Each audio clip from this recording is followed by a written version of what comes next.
नमस्कार, NB news देख रहे हैं आप और मैं हूं आपके साथ मुस्कान। स्वागत है आप सभी का। राष्ट्र धर्म में पहले डर फिर हिंसा, बीजेपी पर राहुल की मंशा। दरअसल राहुल गांधी की भारत जोड़ो यात्रा लंच ब्रेक के बाद दोबारा शुरू हुई और जब यह यात्रा शुरू हुई तो उसके बाद इसने एंट्री की बुरहानपुर के बोदरली गांव से। मॉर्निंग में पैदल मार्च के बाद बुरहानपुर के जेवियर कॉलेज में यात्रा का लंच ब्रेक हुआ। यहां से यात्रा फिर से शुरू हुई। शाम को बुरहानपुर के ट्रांसपोर्ट नगर में सभा हुई। वहीं आपको बता दें कि प्रियंका गांधी भी राहुल गांधी की भारत जोड़ो यात्रा में शामिल होंगी। वे बुधवार शाम को इंदौर पहुंची हैं। यहां से वे बड़वाह के लिए रवाना हुई है। प्रियंका झीरी पहुंचेंगी और राहुल गांधी आज रात विश्राम करेंगे। इससे पहले कांग्रेस सांसद राहुल गांधी की भारत जोड़ो यात्रा बुधवार को महाराष्ट्र से मध्य प्रदेश पहुंची। यात्रा का पहला पड़ाव बुरहानपुर जिले का बोदरली गांव रहा। यहां सुबह 7 बजे राहुल का आरती उतारकर स्वागत किया गया। बंजारा लोक नृत्य कलाकार रीना नरेंद्र पवार ने उनके स्वागत में लोक नृत्य की प्रस्तुति भी दी। एमपी में अपने भाषण में ही उन्होंने बीजेपी पर हमला बोला। उन्होंने कहा कि बीजेपी पहले डर फैलाती है फिर हिंसा। हिंदुस्तान में किसी को डरने की जरूरत नहीं है। आपको बता दें कि राहुल गांधी ने बीजेपी पर निशाना साधते हुए ये कहा कि हमें लगा कि हिंदुस्तान में नफरत, डर और हिंसा का माहौल बीजेपी के लोगों ने बना दिया है। जनता की आवाज, किसानों की आवाज, छोटे व्यापारियों और मजदूरों की आवाज हो। हमने पहले इसे राज्यसभा लोकसभा में उठाने की कोशिश की। किसानों के 3 काले कानून आए, पीएम ने नोटबंदी की। आप किसी भी छोटे व्यापारी से पूछो, आज मैं उनके साथ चल रहा था, उनके सारे बिजनेस बंद हो गए हैं। 5 अलग अलग जीएसटी, 28% तक टैक्स लागू करके बाकी को भी उजाड़ दिया है। इसी के साथ राहुल गांधी ने अपने संबोधन में कुछ पहले की बातों का भी जिक्र किया। राहुल गांधी ने संबोधन में मध्य प्रदेश ने महाराष्ट्र की यात्रा को पहले ही दिन हरा दिया है, ये उन्होंने कहा। इसी के साथ राहुल गांधी ने ये भी साफ तौर पर कहा कि मध्य प्रदेश में बुरहानपुर के ट्रांसपोर्ट नगर में जब वो पहुंचे तो यहां उन्होंने कहा कि मध्य प्रदेश में हम चुनाव जीते थे, हमारी सरकार थी। बीजेपी ने करोड़ों रुपए देकर 20-25 भ्रष्ट विधायकों को खरीद लिया और सरकार बना ली।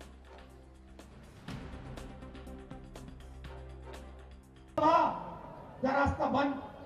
अच्छा, मध्य प्रदेश में हम चुनाव जीत गए, हमारी सरकार थी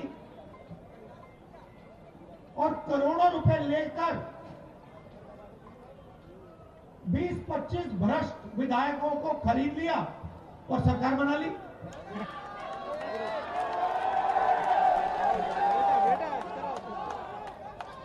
मेरा कहना है, हमने भारत जोड़ो यात्रा क्यों शुरू की? क्योंकि सब लोकतांत्रिक रास्ते बंद थे। लोकसभा बंद, चुनाव का रास्ता बंद। मध्य प्रदेश में हम चुनाव जीत के आए। प्रेस का रास्ता बंद। बाकी जो संस्थाएं, इंस्टीट्यूशन है, उनको सबको आरएसएस, बीजेपी ने पकड़ रखा है, अपने लोग भर रखे हैं। जुडिशरी पर दबाव डाल रखा है, कोर्ट पर दबाव डाल रखा है। तो हमने सोचा एक ही रास्ता है और कोई रास्ता बचा नहीं है। सड़क पे उतरो, जनता से गले लगो, किसानों की बात सुनो, मजदूरों की बात सुनो, छोटे व्यापारियों की बात सुनो और उनसे सीधा जाके जुड़ जाओ।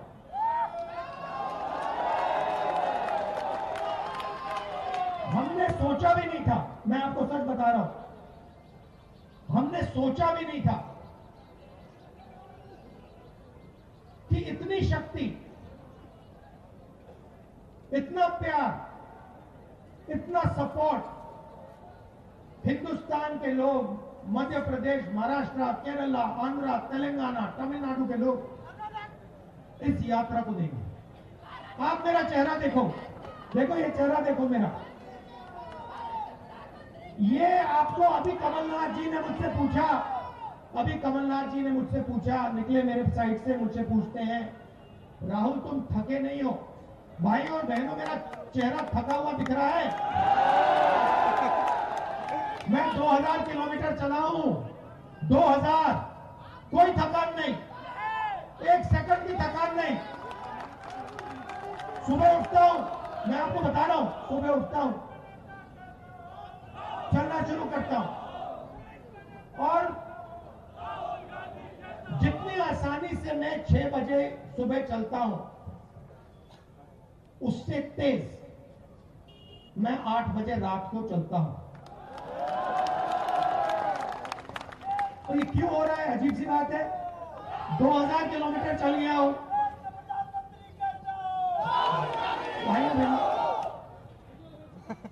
भाइयों बहनों मित्रों,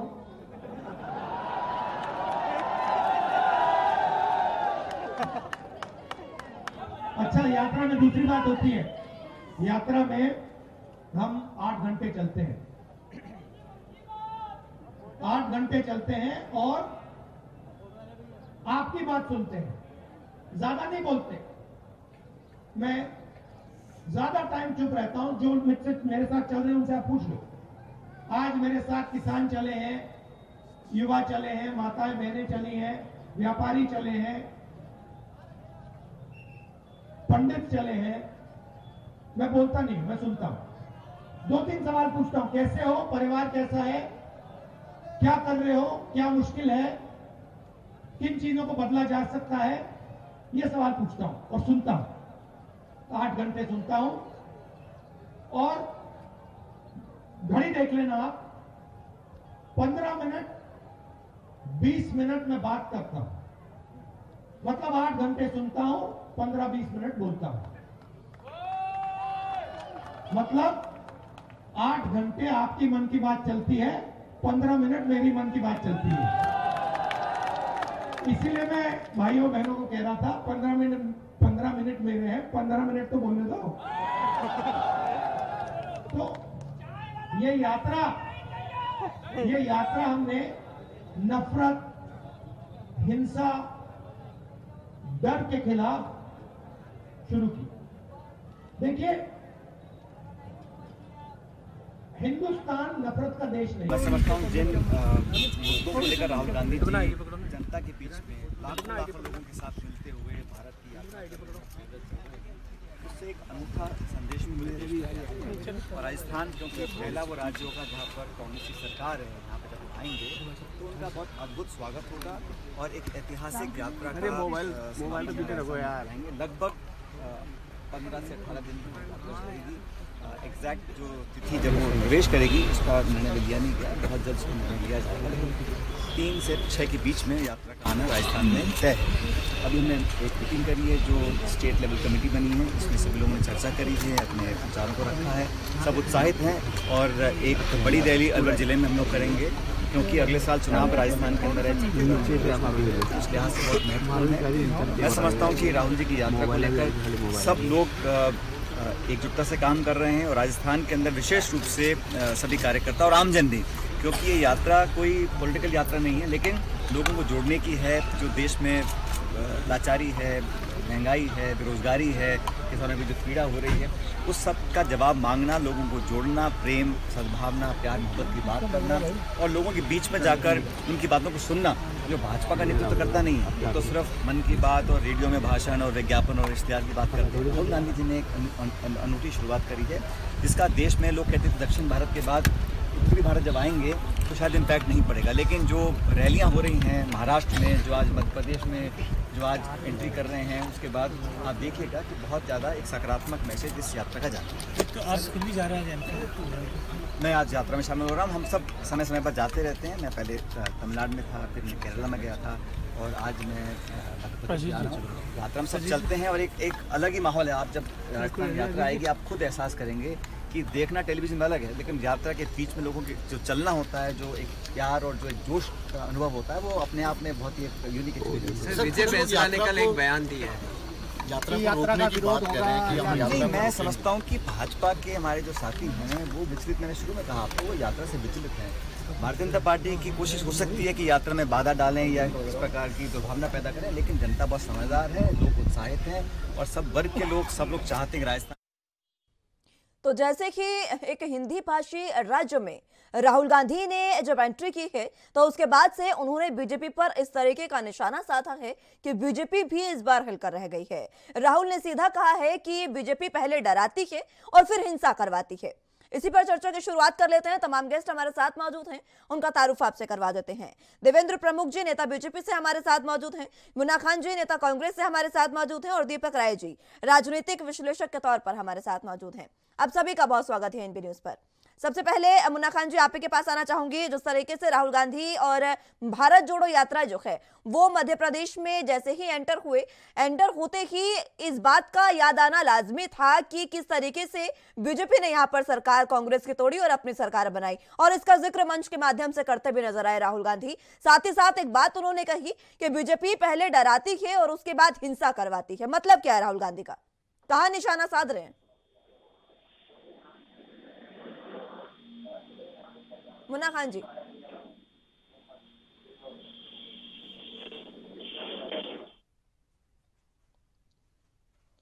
चलिए, मुन्ना खान जी को आवाज नहीं मिल पा रही है। देवेंद्र प्रमुख जी आपके पास मैं आना चाहूंगी। जिस तरीके से बीजेपी पर निशाना साधा है राहुल गांधी ने, और उस बात का तो जिक्र उन्होंने किया ही, साथ ही साथ इसी बात को लेकर जो मुद्दा इस समय बन रहा है कि आखिर क्या कारण था जो राहुल गांधी को यह तक कहना पड़ा कि बीजेपी हिंसा करवाती है।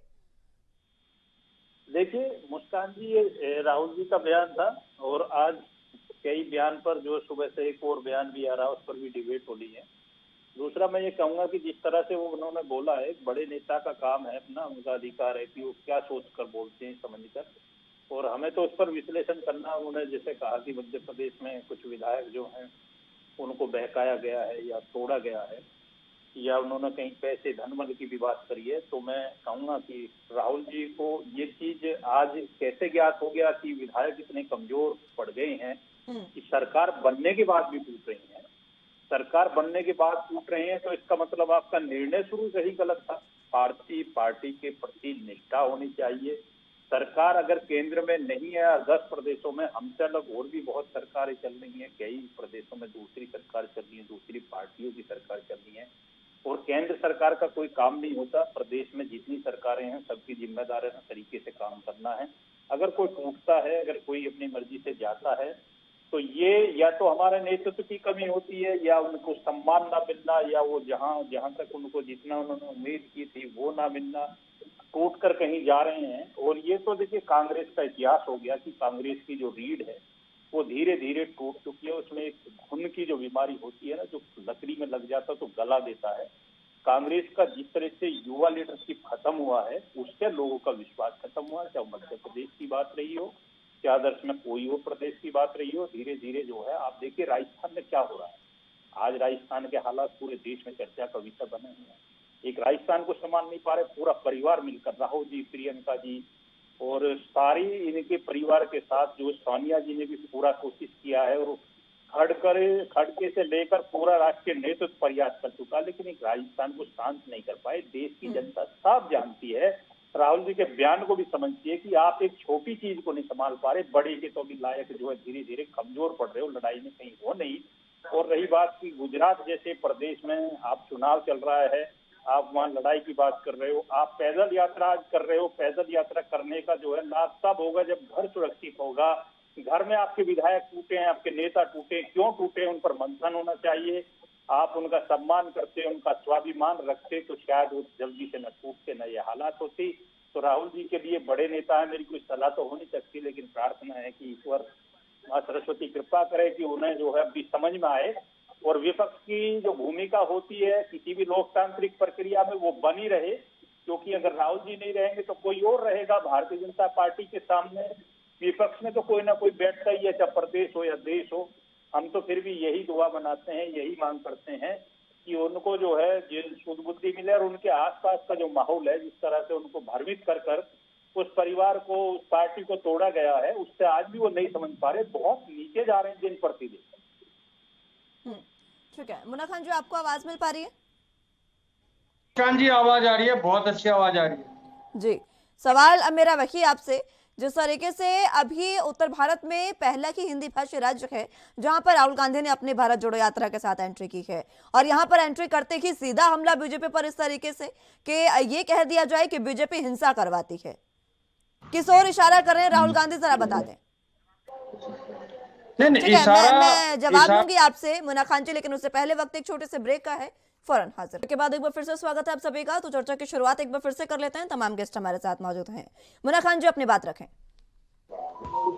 मुस्कान जी, हमारे राष्ट्रीय नेता श्री राहुल गांधी जी ने कहा कि बीजेपी दंगा करवाती है, तो मैं समझता हूं ये प्रमाण की जरूरत नहीं है। अब एक छोटा सा मिसाल मैं दिल्ली के अंदर देता हूं कि किस तरीके से कपिल मिश्रा ने जहर उगलने का काम किया और वहां पे दंगे भर के कई हमारे हिंदू समाज के लोग, मुस्लिम समाज के लोगों की हत्याएं की गई, निर्मम हत्याएं हुई। तो ये प्रमाण की जरूरत नहीं है। बीजेपी में तो ये प्रचलन चल चुका है कि जो भी व्यक्ति देश के खिलाफ, किसी समुदाय के खिलाफ, किसी व्यक्ति विशेष के खिलाफ अगर बोलता है तो उसे मंच में बुला के सम्मानित करने का काम किया जाता है, उसे Z+ सुरक्षा दी जाती है। तो ये सभी देख रहे हैं, चाहे कोई भी देश की जनता हो, ये सब देख रहे हैं। इसलिए हमारे राष्ट्रीय नेता श्री राहुल गांधी जी ने कहा है, तो मैं समझता हूं कोई गलत नहीं कहा, उन्होंने सही कहा है कि बीजेपी के चाल और चरित्र में दंगा और फसाद मिला हुआ है। जिस तरीके से आपसी भाईचारे के सौहार्द को बिगाड़ना चाह रहा है, ये जो गंगा जमनी तहजीब है, ये उसको बिगाड़ने का काम कर रहे हैं। और हमारे जो राष्ट्रीय नेता है, उनका जो लक्ष्य है भारत जोड़ो यात्रा का, तो लक्ष्य ही यही है कि जो हमारे आपसी संवाद है वो बने, हमारी भाईचारगी जो टूटे है, जो बीजेपी के द्वारा तोड़ा गया वो बने, जो गंगा जमनी तहजीब है वो वापिस आए। क्योंकि सबसे बड़ा मसला है कि अगर हमारे अंदर, हमारे पास भाईचारगी नहीं रहेगी तो ये देश का विकास होना बहुत ही मुश्किल है। क्योंकि पहले भाईचारा होगा, फिर ये देश का विकास होगा। जब तक हम दोनों आपस में मिलकर समन्वय नहीं बनाएंगे तो ये देश का विकास नहीं हो सकता। क्योंकि बीजेपी हिंदू मुस्लिम कह करके, हिंदू मुस्लिम करके सत्ता पाई है और आज ये उसी राग पे अलाप रही है। इनके जितने भी विकास के वादे थे सभी धराशायी है। चाहे चरम सीमा पे महंगाई हो, या बढ़ते हुए पेट्रोल के दाम हो, बढ़ते हुए गैस सिलेंडर के दाम हो, बढ़ते हुए डीजल के दाम हो, या बीजेपी के द्वारा घोषणा की 100 स्मार्ट सिटी बनाने के दाम हो, या हवाई चप्पल पहन के हवाई जहाज पे चढ़ने वालों की बात हो, ये सारी जितने भी इनके दावे थे वो सब के सब हवाई रह गए।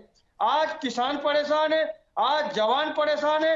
मुस्कान जी, इतिहास में पहली बार देश के 45 करोड़ युवा परेशान है। लेकिन आज बीजेपी मुद्दे से भटक करके हिंदू और मुस्लिम की राग अलाप रही है। देश हित की बात नहीं कर रही, जनता के हित की बात नहीं कर रही, विकास की बात नहीं कर रही, किसान की बात नहीं कर रही, युवाओं की बात नहीं कर रही, बेरोजगारी की बात नहीं कर रही। आज ये बात कर रही है हिंदू और मुस्लिम की। आप इनके प्रवक्ताओं से पूछो, ये 5 सवालों पे जवाब देंगे। हिंदू, मुसलमान, शमशान, कब्रिस्तान, पाकिस्तान। छठे पे अगर मैं सवाल करूं, बेरोजगारी पे सवाल करो, ये बताएंगे नहीं। महंगाई पे सवाल करो, ये जवाब ही नहीं देंगे। ये जो युवा बेरोजगार है, इन पे जवाब नहीं देंगे। तो ये इनके नियत और नीति में शामिल हो चुका। सिर्फ राग अलापेंगे हिंदू और मुस्लिम।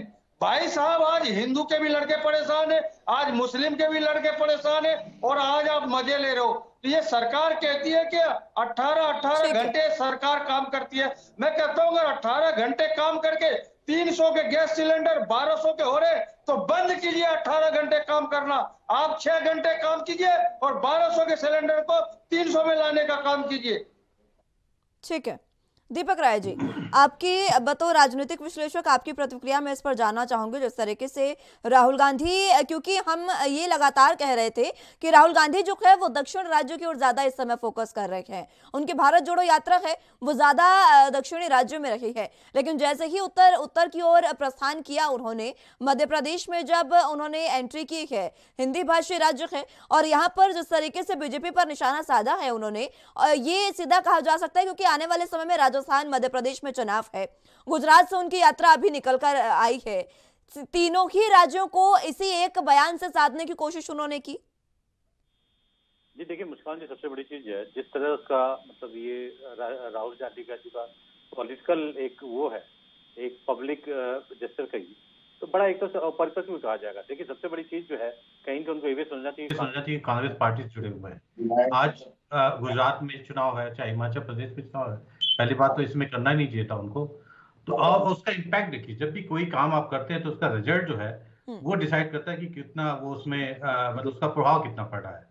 अब जैसे इन्होंने यात्रा शुरू की, गोवा में इनकी गवर्नमेंट गिर गई, हिमाचल के इलेक्शन जैसे इन्होंने बीच में ही जो है 26 जो इनके कार्यकर्ता थे वो चले गए बीजेपी में, गुजरात में उसको जहाँ जाना चाहिए था, जहाँ अच्छा बदलाव देखिए 2017 में कांग्रेस 77 सीट जीती थी और बीजेपी ने नहीं जीती थी, तो वहाँ पर और पूरी एक तरह से ताकत जो देनी थी, कांग्रेस पीछे बढ़े। तो वो आप छोड़ के जब आप भारत जोड़ो यात्रा करते हैं और उसका इम्पैक्ट ये पता कि कांग्रेस ही टूटती जा रही है, तो इस यात्रा कोई मतलब नहीं होता। दूसरी तरफ आप जो तर्क देते हैं कि जो बीजेपी सरकार है वो युवाओं में, किसानों में और मजदूरों में एक तरह से एक डर का माहौल पैदा कर रही है, तो ये डर का माहौल कैसे पैदा हो रहा है ये नहीं बता पा रही है। यानी कि जब भी डर का माहौल पैदा हो जाता है उसके बाद जो है वो लोग हिंसा को उतर आते हैं, तो उसकी जिम्मेदार बीजेपी है। तो आप जब भी कोई बयान देते हैं, इतने बड़े नेता हैं, मतलब इतने साल से आप कांग्रेस में, तो आप एक तार्किक बयान दीजिए जिसका कोई अर्थ निकले। दूसरी तरफ महंगाई, बेरोजगारी बढ़ते जा रहे हैं, मतलब आप देखिए 2014 के बाद बीजेपी है, हमेशा आप कह रहे हैं महंगाई बेरोजगारी, आप बताइए कैसे दूर होगी? जनता तो कहती है तो आप आते कैसे दूर करेंगे, ये भी एक जवाब मिलना चाहिए। वो इनके उस तरह के जवाब जो है नहीं मिल रहे हैं, इसलिए इस यात्रा का बहुत अधिक जो कहते हैं महत्व होना है वो शायद उतना प्रभाव नहीं दिखता है। लेकिन जिस तरीके से ये बयान दिए गए हैं, राहुल गांधी ने ये बयान दिया, उससे पहले एक मुद्दा ये भी इस समय है कि आखिर मेधा पाटकर जो दिखी है भारत जोड़ो यात्रा में, गुजरात में जब वो दिखी, वो एक ऐसी शख्सियत रही जिन पर तंज कसने के लिए खुद प्रधानमंत्री नरेंद्र मोदी को भी बोलना पड़ा। उन्होंने तक खुद मंच के माध्यम से अपने संबोधन में इस तरीके की बातें कही है कि जो मेधा पाटकर है वो अब यात्रा में शामिल हो रही हैं। तो इसको किस तरीके से आप देखते हैं? नहीं, देखिए बीजेपी एक बहुत ही मतलब मैच्योर राजनीतिक पार्टी है, बहुत ही एग्रेसिव मार्केटिंग होती है। जहां जहां विपक्ष की कमजोरियां पकड़ते हैं तुरंत उस पर हमला करते हैं। इन्होंने मेधा पाटकर को इसलिए पकड़ा कि अब ये प्रूव हो चुका है कि मेधा पाटकर जो है जानबूझ के एक तरह से उस गुजरात आंदोलन, नर्मदा बचाओ आंदोलन में जुड़ी, जहाँ पे वो एक तरह से गलत उस मुद्दे पे उखाड़ी हुई थी। उसका कोई वो नहीं था, टेक्निकल कमेटी की जो रिपोर्ट आई है तो वो उनके अगेंस्ट जाता है, तो बीजेपी ने वहाँ पे पकड़ा उस चीजों को। तो ये तो कोई भी राजनीतिक पार्टी करेगी, अपने विरोधी पार्टी का जहाँ पे गलतियां पकड़ने की कोशिश करेगी और चुनाव में उसको बनाने की कोशिश करेगी। तो शायद प्रधानमंत्री मोदी जी ने वो मुद्दा उठाया। ठीक है, मुन्ना खान जी। मैं ये कह रहा हूँ मुस्कान जी कि अभी जो कांग्रेस पार्टी लड़ रही है तो सिर्फ बीजेपी से नहीं लड़ रही, बीजेपी के 5 सिस्टम से भी लड़ रही है। मतलब कांग्रेस पार्टी 6 से लड़ रही है, बीजेपी के मसल से, बीजेपी के पावर से, बीजेपी के पैसा से, बीजेपी के मीडिया से और बीजेपी के मशीन से। तो ये लड़ाई हो रही है। जिस तरीके से हमारे राष्ट्रीय नेता श्री राहुल गांधी जी के साथ पद यात्रा में जो लोग जुड़ रहे हैं, इनसे बीजेपी को बहुत आपत्ति होती है। कभी मेघा पाटेकर से आपत्ति होती, कभी तुषार गांधी से आपत्ति होती, कभी मजदूर आते हैं मिलने उससे आपत्ति होती, कभी किसान से आपत्ति होती। आखिर बीजेपी ये बताए कि आपत्ति किस चीज से? बीजेपी घबराई हुई है। दूसरी चीज मैं आपको बता दूं मुस्कान जी कि बीजेपी 2014 में गुजरात मॉडल बोल बोल करके सरकार बनाई, 2019 में भी गुजरात के चर्चे हुए, लेकिन आज गुजरात में चुनाव है और गुजरात में इसकी चर्चा तक नहीं है। क्यों नहीं है चर्चा? क्योंकि वहां कोई भी विकास नहीं हुआ, सिर्फ वहां पे प्रचार हुए, हवा बनाई गई। वहां पे आज तक युवा बेरोजगार है, जो प्रतिबंध है राज है, वहां पे खुलेआम धड़ल्ले से शराब माफिया जवाब दे लेते हैं, क्योंकि वहां पे बीजेपी के सह मिले हुए, बीजेपी के सहयोग के द्वारा आज वहां पे माफिया खुलेआम शराब। ठीक है मुन्ना खान जी, आपके तमाम सवालों का जवाब लेते हैं देवेंद्र प्रमुख जी हमारे साथ मौजूद हैं। देवेंद्र प्रमुख जी, आखिर क्या कारण है? मुन्ना खान जी कह रहे हैं कि बीजेपी जो है वो इस समय, ठीक है मुन्ना खान जी, ठीक है आप दूसरों को भी सुन लीजिए। देवेंद्र प्रमुख जी, मुन्ना खान जी कह रहे हैं कि बीजेपी जो है वो बौखलाई हुई है और बीजेपी जो है वो इस समय गुजरात मॉडल की बात जिसको लेकर 2014 में सत्ता में आई थी उसकी आज गुजरात में ही बात नहीं कर रहे हैं, ये कह रहे हैं मुन्ना खान जी। देखिए बहुत शानदार क्वेश्चन है खान जी, बात निकल कर ये और भी बढ़िया है।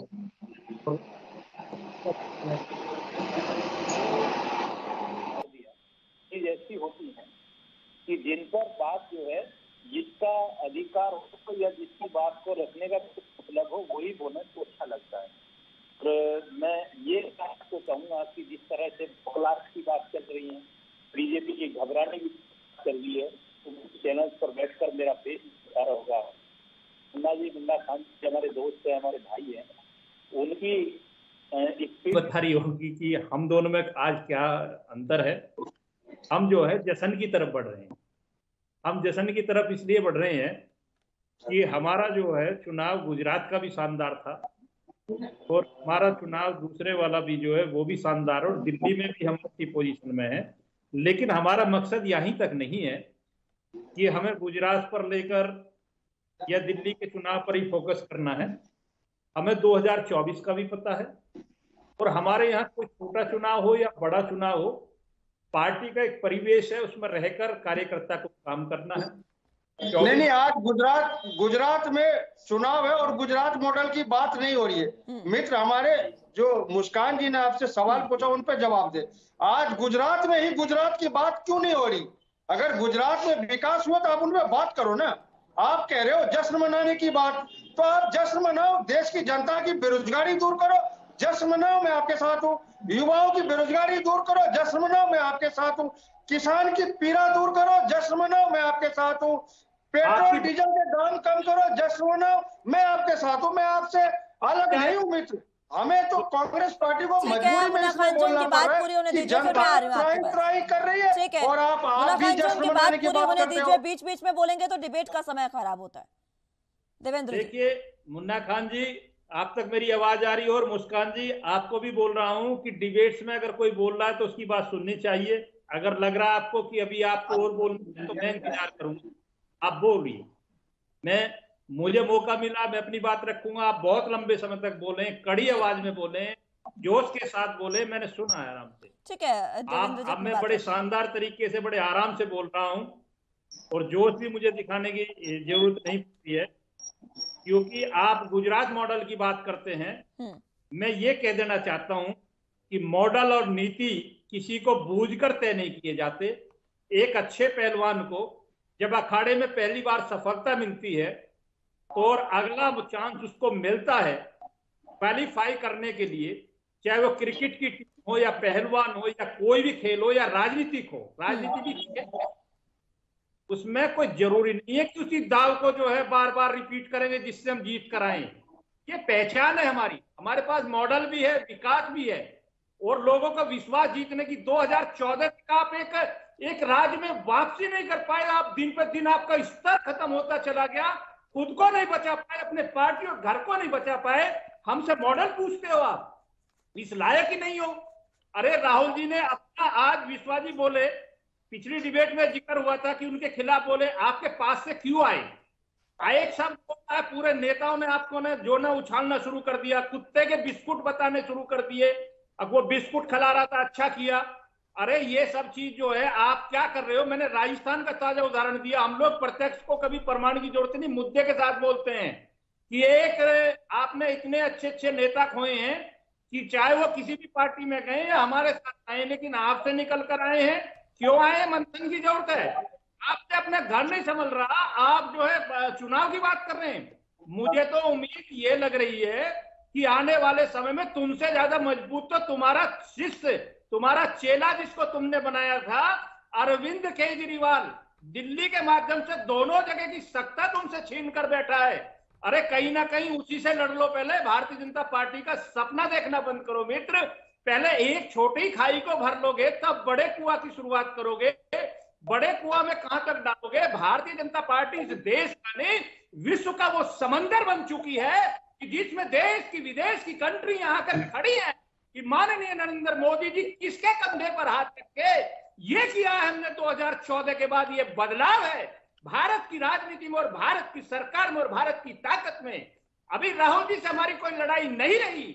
आज विश्व के पटल पर अमेरिका पूछ रहा है कि मोदी जी क्या डिसीजन लेंगे, और साथ साथ जो है रूस भी ये पूछता है कि मुझको क्या करना है। ये कमाया है हमने, ये चीज मिली है हमें, इस पर हम मंथन कर रहे हैं। गुजरात हिमाचल की बात मत करिए, वो फतेह हो चुका है। 2024 में आप कहीं है ही नहीं, खड़े ही नहीं हुए। आपसे लड़ाई कहां है हमारी? कहां लड़ रहे हो आप? लड़ेंगे तो तब कुछ दिखेगा। उनसे ज्यादा तो तुम्हारे जो और छोटे छोटे शिष्य मिलकर तुम्हें खड़ा करने का प्रयास किया, वो अच्छी पोजीशन में है। उत्तर प्रदेश में सपा अच्छी पोजीशन में है, बंगाल में दीदी अच्छी पोजीशन में है, दिल्ली में केजरीवाल अच्छी पोजीशन में। आप है कहां? अरे मुन्ना खान जी, आप है कहां? आपका तो स्तुत्व मिल चुका है। आपसे तो सहानुभूति बची है हम लोगों की, बस इससे ज्यादा कुछ ठीक है नहीं। देवेंद्र प्रमुख जी, ठीक है। मैं आ रही हूं मुन्ना खान जी आपके पास। दीपक राय जी आपके पास आना चाहूंगी। बीजेपी जो है वो पूरे तरीके से, दीपक राय जी अपने जो कह सकते हैं कि बीजेपी पूरे तरीके से दावा कर रही है कि वो ही इस बार जीतेंगे, हिमाचल भी और गुजरात भी। लेकिन जब आम जनता के बीच में हमारी टीम गई तो कहीं ना कहीं ये बात भी निकलकर सामने आई है कि इस समय जो कांग्रेस की भारत जोड़ो यात्रा है वो कहीं ना कहीं कांग्रेस को कुछ मजबूती दे रही है। माना कि बीच में कुछ जो उनके नेता, जो उनके विधायक हैं, वो जो पार्टी को छोड़कर चले गए हैं उनके सदस्य, लेकिन बावजूद इसके गुजरात में इस समय बीजेपी को टक्कर मिलने वाली है काफी खासी। देखिए मुश्किल, आपने सही कहा। इस यात्रा तो देखिए, यात्रा तो इसकी वजह से तो राहुल गांधी की छवि जो है वो एक तरह से कहीं सुधरी हुई है।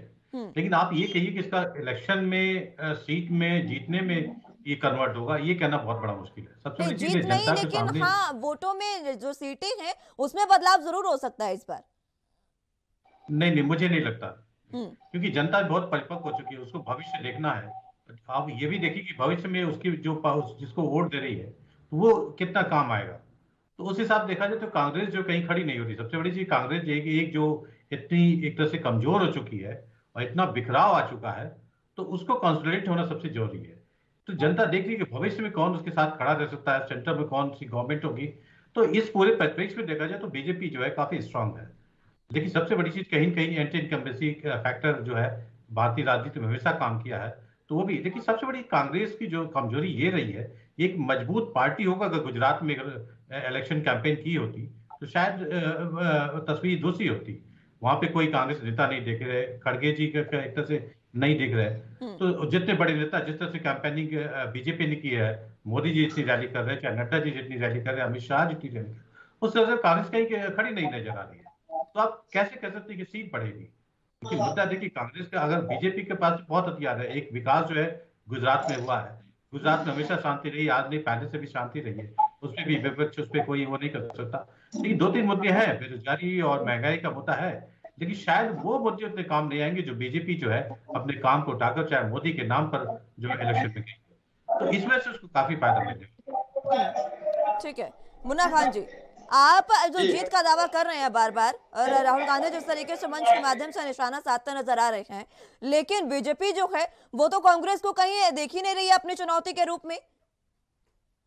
यही बात मुस्कान जी उत्तराखंड में भी चली थी कि बीजेपी को आम आदमी पार्टी से टक्कर दिखाया जा रहा था, और बीजेपी बार बार कहती थी हमारी टक्कर आम आदमी पार्टी से, लेकिन आम आदमी पार्टी के वहां खाते भी नहीं खुले। कांग्रेस की भी तो कोई खास सीट नहीं आई है ना वहां पे। जो मुख्यमंत्री, मैं बात पूरी करूं?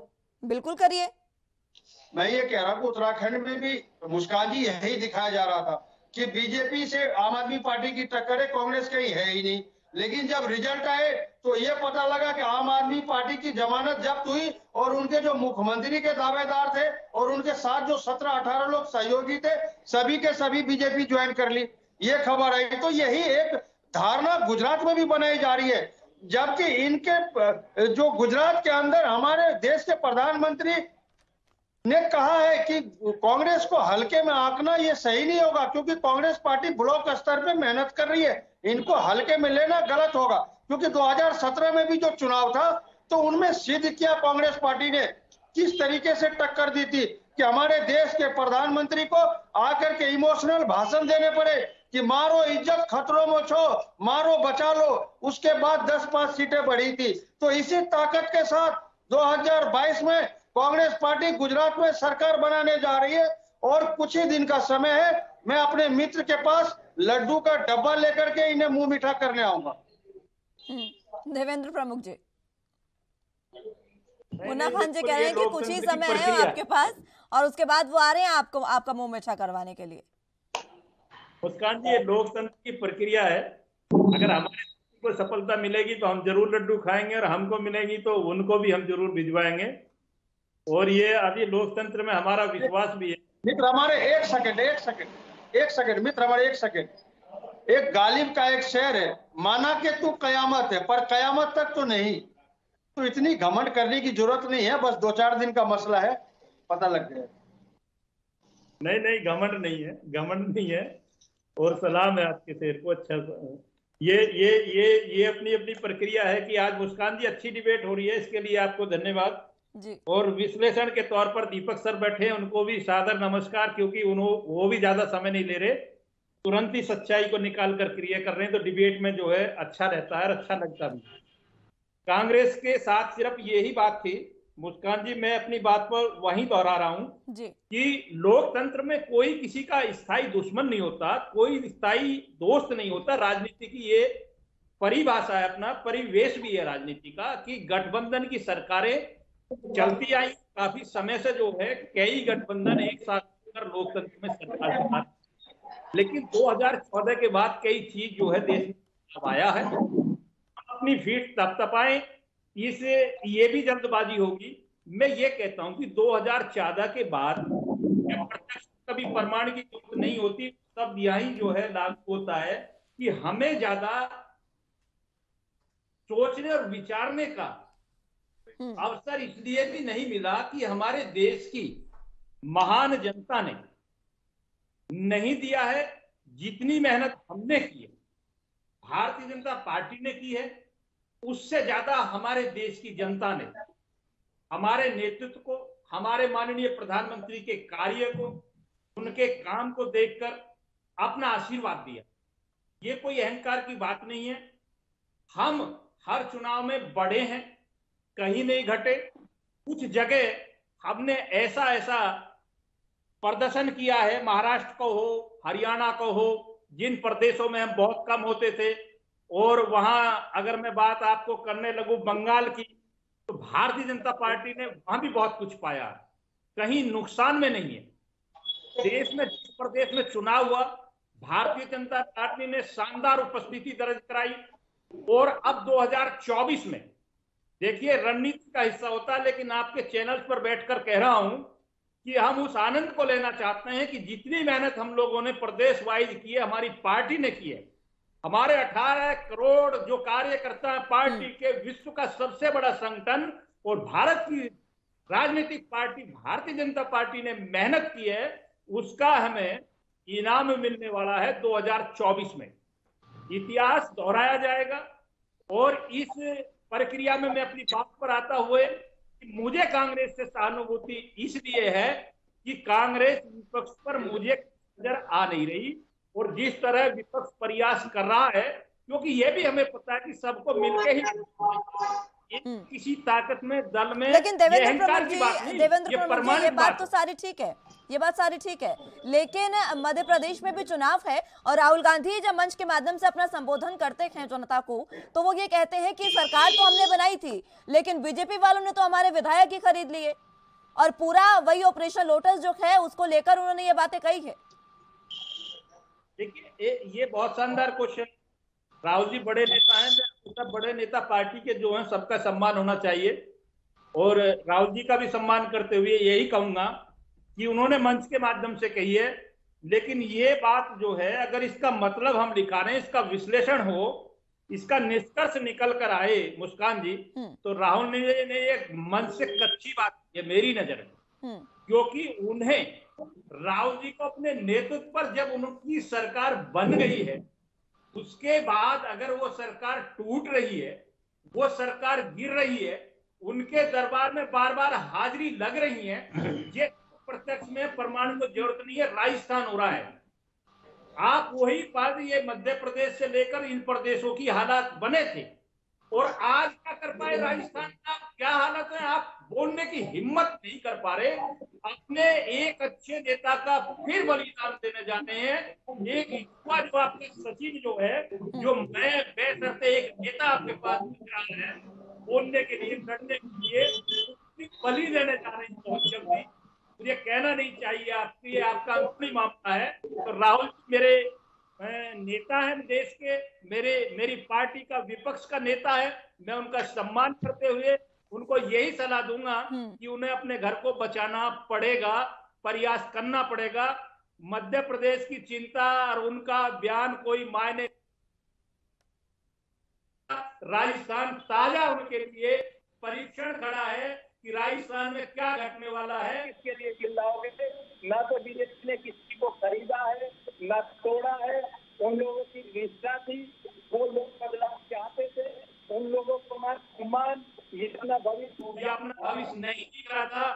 इसलिए ये डिसीजन किया और एक बड़े नेता के नेतृत्व में लिया, ना कि सिग्नल लिया।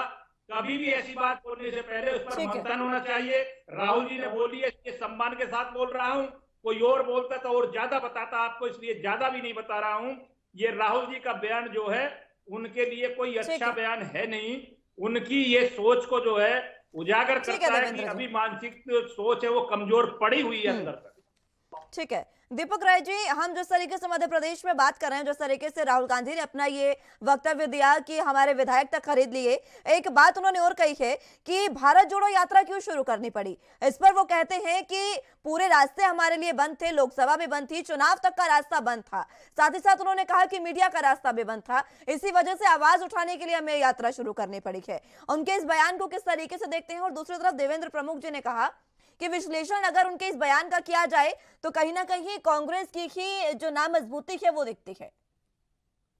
देखिए मुस्कान जी, राहुल गांधी जो है सबसे बड़ी प्रॉब्लम यही है कि अपनी जिम्मेदारी कभी नहीं वो लेते हैं।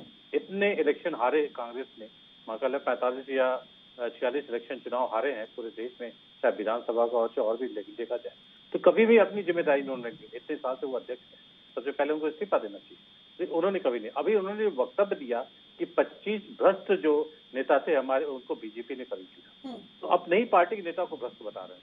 आप ये कहते हैं कि बीजेपी ने वो किया, हमारी गवर्नमेंट को गिरा दिया, नहीं आप अब नहीं उसको, लेकिन आप उसकी जिम्मेदारी नहीं रहे। दूसरी सब जो है कांग्रेस से जो है तो जनता अगर देखे तो बहुत ही एक्सपेक्ट करती है कि विपक्ष की सबसे बड़ी पार्टी कांग्रेस रही है, इतनी पुरानी पार्टी रही है, तो उससे बहुत एक्सपेक्ट कर रही थी आज इस 10 सालों में। लेकिन कांग्रेस उस तरह का जो है जनता के मतलब आप ये जो आशाएं थी जनता को उससे खरे उतर नहीं रही है। सबसे बड़ी चीज इतनी कमजोर हो गई, आप कितनी नेतृत्व रह नहीं गया, खड़गे जी कहीं पिक्चर में दिख नहीं रहे। और राहुल गांधी एक से देखा जाए तो पर्सनल यात्रा कर रहे हैं, न कि कांग्रेस की यात्रा है इसमें। तो और जो इनकी जो एनालिसिस है वो हमेशा दूसरों को गलत ठहराती है, चाहे आप राष्ट्रीय संस्थानों की बात करते हैं, चाहे इलेक्शन की। आप बताइए क्या गलत है, आप क्यों नहीं जीत सकते हैं। आपने राजस्थान जीता, मध्य प्रदेश जीता, हिमाचल और ये झारखंड ये छत्तीसगढ़ जीता, आप वहां तो जीते। लेकिन आप जहां हार रहे हैं उसकी बात कर रहे हैं। जब आप हारते हैं तो उसके जिम्मेदार दूसरों को ठहराते हैं, मीडिया को ठहराते हैं, आप न्यायिक संस्थाओं को ठहराते हैं, लेकिन आप जीतते हैं फिर वहां बात नहीं करते। सबसे बड़ी चीज हमकी इनकी अपनी हार की एनालिसिस करनी चाहिए कि हम कैसे कांग्रेस को खड़ा करें। सबसे बड़ी चीज ये है कैसे कांग्रेस को मजबूत करें और सबको एक टीम बना के जो मजबूत करना है इनकी, तभी जो कांग्रेस आगे बढ़ेगी। जब तक ये चीज राहुल गांधी की समझे तब तक इसके बयान देते रहेंगे और इस यात्रा को कोई मतलब नहीं रहेगा। सबसे बड़ी चीज, आप कोई काम कर रहे हैं तो उससे पार्टी को क्या फायदा होता है हमें ये देखना होगा। पार्टी को तो नुकसान होता जा रहा है। 2024 में सभी ये इलेक्शन हारते रहेंगे, फिर खड़गे जी पर जिम्मेदारी बढ़ जाएगी, फिर खड़गे जी को हटा दिया जाएगा। मेरे ख्याल तो यही एक तरह से इनका प्लान है। तो आप जिम्मेदारी खुद भी लीजिए। जब तक आप अध्यक्ष, आपने कभी जिम्मेदारी नहीं ली, इससे कांग्रेस ने हारा। तो आप सबसे बड़ी जो भी आप काम कर रहे हैं उससे पार्टी को कितना फायदा होता है, जब तक ये नहीं देखा जाएगा तब तक कांग्रेस का राहुल गांधी का कोई योगदान नहीं रहेगा कांग्रेस। जी मुन्ना खान जी, आवाज मिल पा रही है आपको? ये मुस्कान जी, दीपक राय जी का भी यही कहना है और वाजिब सी बात है, हमने देखा भी है जब भी ऐसा कुछ होता है तो राहुल गांधी जिम्मेदारी नहीं लेते हैं। हालांकि उन्होंने अपना अध्यक्ष पद छोड़ा जरूर, लेकिन वो जिम्मेदारी जो थी उसको बखूबी निभाया भी नहीं। और उसके बाद से कितने समय बाद हमें अध्यक्ष मिला है कांग्रेस को वो भी आप सबको पता है, आप खुद बेहतर जानते होंगे। आखिर क्या कारण है? जिस तरीके से दीपक राय जी ने भी कहा कि जिम्मेदारी अगर नहीं लेंगे तो इसी तरीके से कांग्रेस जो है वो चुनाव हारती जाएगी। मंथन तो करना होगा। हारना मुस्कान जी, जीतना ये तो लोकतंत्र की खूबसूरती है। तो हार जीत पे मंथन हो रही है कांग्रेस पार्टी की। और बात रही जिम्मेदारी की कि राहुल गांधी जी जिम्मेदारी नहीं लेते, मैं ऐसा नहीं मानता। मैं दीपक जी की बहुत आदर करता हूँ, सम्मानित लोग हैं। तो मैं ये कह रहा हूँ कि राहुल गांधी जी जिम्मेवारी लेते हैं। अच्छा। उनके पाँव में फ्रैक्चर है, फिर भी उनकी यात्रा नहीं रुक रही और 25 किलोमीटर वो यात्रा कर रहे। और वो यात्रा ऐसा शख्स कर रहा है कि जो अपने दादी को 80 गोलियां खाते हुए देखा हो और अपने पिता के टुकड़े टुकड़े होते हुए देखा हो। आज वो आदमी निहत्था बगैर सिक्योरिटी के, बगैर सुरक्षा के रोडों पे पर डे 25 किलोमीटर चल रहा है। वो इसलिए चल रहा है कि देश की जो सौहार्द, आपसी भाईचारा जो टूटी है उसको जोड़ने का काम हो और ये सरकार के कानों पे बात जाए कि किस तरीके से आज युवा बेरोजगार है, किस तरीके से किसान परेशान है, क्योंकि सांसद को संसद में बोलने नहीं दिया जा रहा, मीडिया में हमें कुछ नहीं दिखाया जा रहा। मैं आपको बताया मुस्कान जी कि कांग्रेस पार्टी सिर्फ बीजेपी से नहीं लड़ रही, बीजेपी के 5 सिस्टम से भी लड़ रही है। मसल, पावर, पैसा, मीडिया और मशीन, ये 5 चीजों से नहीं, हंसने की बात नहीं है मित्र हमारे, ये हकीकत है। बीजेपी नहीं, बीजेपी के 5 सिस्टम से भी कांग्रेस लड़ रही है। इसलिए कह रहा हूं कि लड़ाई थोड़ी हमारी गंभीर है, लेकिन ये लड़ाई 2024 आते आते पूर्ण रूप से बिल्कुल सफलतापूर्वक कामयाब होगी, कांग्रेस पार्टी कामयाब होगी। और मैं आपको वादा करता हूं कि 150 दिन पूरे होने पे और 3700 किलोमीटर यात्रा पूरी होने पे मुस्कान जी आपको एक अलग हिंदुस्तान दिखाऊंगा। कैसा हिंदुस्तान चाहते हैं फिर आप? कैसा हिंदुस्तान दिखाएंगे यात्रा खत्म होने पर? ये भी बता दे, जिम्मेदारी तो आप ऐसा लेते नहीं हिंदुस्तान, ऐसा हिंदुस्तान। और आप कह रहे हैं कि हार जीत लोकतंत्र की खूबसूरती है, और आप पिछले लंबे समय से इसी खूबसूरती में हार का चेहरा देखते आ रहे हैं। मुस्कान जी बात, अब मैं अपनी बात रखूं? बिल्कुल रखिए। मुस्कान जी, ऐसा हिंदुस्तान होगा जहां भाईचारगी भी होगी, गंगा जमनी तहजीब होगी, युवाओं को रोजगार मिलेंगे, किसान की आय भी दोगुनी करेंगे, मिडिल क्लास के लोग खुशहाल हो जाएंगे, जितने भी व्यापारी है वो परेशान नहीं होंगे, क्योंकि कांग्रेस पार्टी की सरकार है। ये बीजेपी की सरकार नहीं है जो कुछ चुनिंदा लोगों के लिए काम होता है, चाहे अडानी हो, अंबानी हो, मेहुल चोकसी हो, नीरव मोदी हो, ललित मोदी हो। ये कांग्रेस पार्टी 5 जनों के लिए नहीं काम करती, कांग्रेस पार्टी हर समुदाय के लिए काम करती, कांग्रेस पार्टी हर युवा रोजगार के लिए काम करती है, कांग्रेस पार्टी जितने भी मिडिल क्लास के लोग हैं उनके लिए काम करती है। इसके लिए आपको एक अलग हिंदुस्तान दिखेगा। और 2024 के जो हमारे सपने हैं, 2 मित्र के हमारे, तो मैं एक गालिब का शेर आपको जाते जाते सुना दूं कि इनको ये भरम तोड़ने होंगे।